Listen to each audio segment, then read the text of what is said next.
તમાકુ નિયંત્રણ અધિનિયમ હેઠળ બાબર તાલુકાના મીઠા ગામમાં ચેકિંગ થતા 17 દુકાનદારો સામે દંડકીય કાર્યવાહી।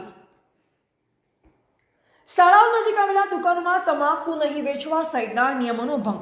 રાષ્ટ્રીય તમાકુ નિયંત્રણ કાર્યક્રમ અંતર્ગત બનાસકાંઠા જિલ્લામાં તમાકુ વિરોધી કાયદો cigarette and other tobacco product એક્ટનું સઘન અમલીકરણ થાય તે હેતુથી જિલ્લા કક્ષાએ મળેલ સૂચનાથી તાલુકા health officer doctor Hitendra Thakor અને મેડિકલ ઓફિસર ડોક્ટર દર્શન દેસાઈના માર્ગદર્શન હેઠળ કુવાડા પ્રાથમિક આરોગ્ય કેન્દ્ર દ્વારા સરપ્રાઇઝ ચેકિંગની કામગીરી હાથ ધરવામાં આવી અને 18 વર્ષથી નીચેની ઉંમરના બાળકોને તમાકુનું વેચાણ થતું નથી તેવા બોર્ડને લગાવનાર અને શૈક્ષણિક સંસ્થાના 100 મીટરની ત્રિજ્યામાં તમાકુનું વેચાણ નહીં કરવાના નિયમનો ભંગ કરાતા 17 દુકાનદારો સામે દંડનીય કાર્યવાહી કરી હતી।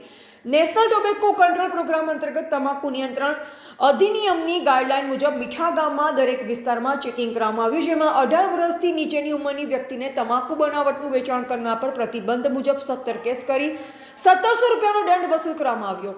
એવા ગોપાલ કે પૂજારા, બનાસકાંઠા।